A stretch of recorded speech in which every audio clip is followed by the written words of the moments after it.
Hey, welcome back to the shop.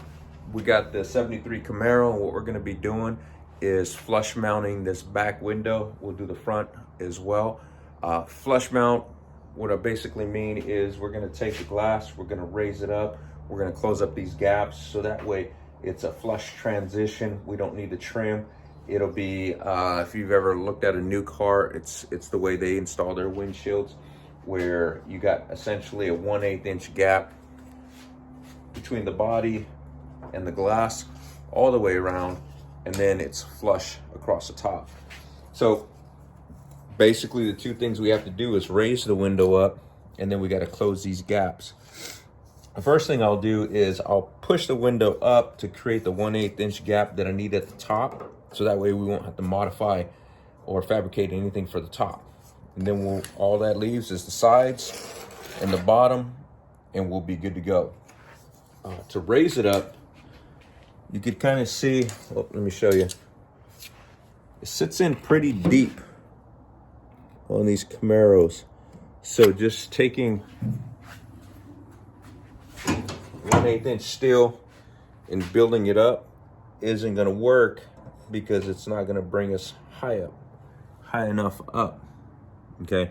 But what I'm thinking about doing is taking some sheet metal, just creating a 90, lifting up the channel that the window is going to sit on all the way around. Probably got to do multiple pieces and then deal with these corners by themselves. Essentially, we just got to get this up about 3/4 of an inch in order to make sure that it's flush. And then we could deal with the side channels separately. So that's the plan. It's gonna be, I don't know, we'll see how difficult it is, but we'll get it done either way. All right, we got the first stage done, which was to raise up the top of the window by installing, basically fabricating a new channel. I just found it easier just because with these Camaros, you got a bend going this way and you got a bend going this way. So tough to do that in one piece, so ended up cutting two 20-inch strips to shape there. Just leaving the corners because I'll end up running another strip coming up there and meeting. Got everything masked together, but it gives you an idea of that 1/8 gap we're looking for. Looking like it's gonna be a little tight right here, so we might have to grind that back. But like I was saying, the idea is to get this not exactly flush. You actually want to give yourself about 1/8 of an inch of you want it sunk in about 1/8 of an inch, so that way when you install it and you put the urethane on there, it'll give it a little bit of play. A little high here, I don't know if you can see that, but not a problem because it's actually just hitting right here. So we'll just bend that lip down a little bit so that way it lays flush on there, and we should be good. We'll figure out exactly where we want the window to sit, and then we'll raise up the back doing the same way, and then the sides. So there you have it.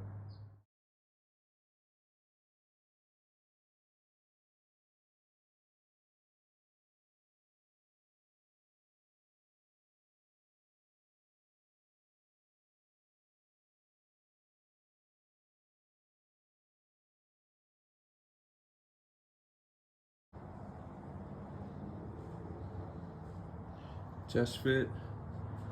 We gotta grind it down just a little bit, get that 1/8 inch gap. Yeah. These Camaro back windows are tricky because not only, for instance, the bottom lip, it's obviously curved this way, but it's also curved that way. So not like a lot of Chevelles where they're more squared. The Camaro obviously comes downward like that. So I found it easier to extend here first in order to get my 1/8 inch gap there before I try to raise it up. Right now it's just being held in by that block. So what I'll do next is probably, because I couldn't create a 90 because of these bends, so it's just a flat piece welded, and then I'll build the bottom piece tomorrow, and then build the lip like we got here to hold it flush. All right, we're gonna build up the height of the sides here. So how are we gonna get these angles right here?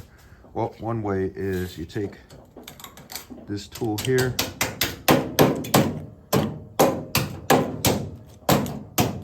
and you can see it forms to shape.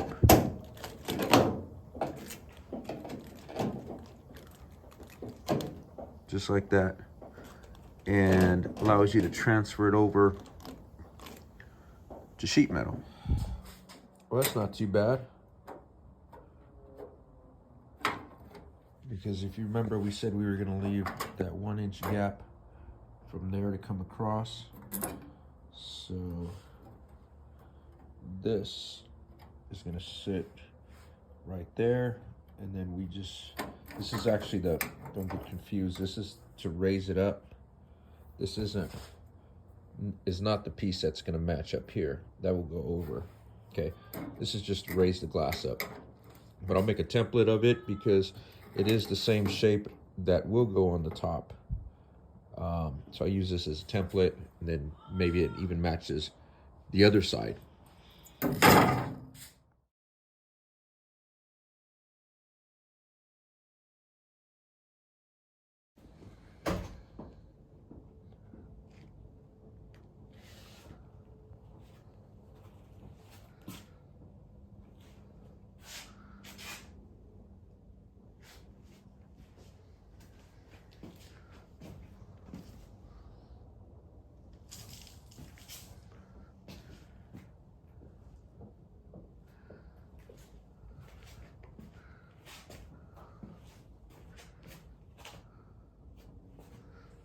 All right, everyone, welcome back to the shop. So the flush mount rear glass is done. I think it came out pretty good. I'll show it to you here. Remember, the idea is to get an 1/8 inch gap here, and then you want it flushed across the top. You actually want it a little lower, give you some room to glue it, but came out good there. See your lines here. See how straight that came out. Maybe a tiny bit wide here, but we'll see how much we care when it gets done. Got everything down to 180 grit, so be ready to prime. We got our sticks here and here. You can see how straight that is. Nice. Which leads us to this edge here. Kind of see how it came out nice and flush. It's gonna look pretty slick.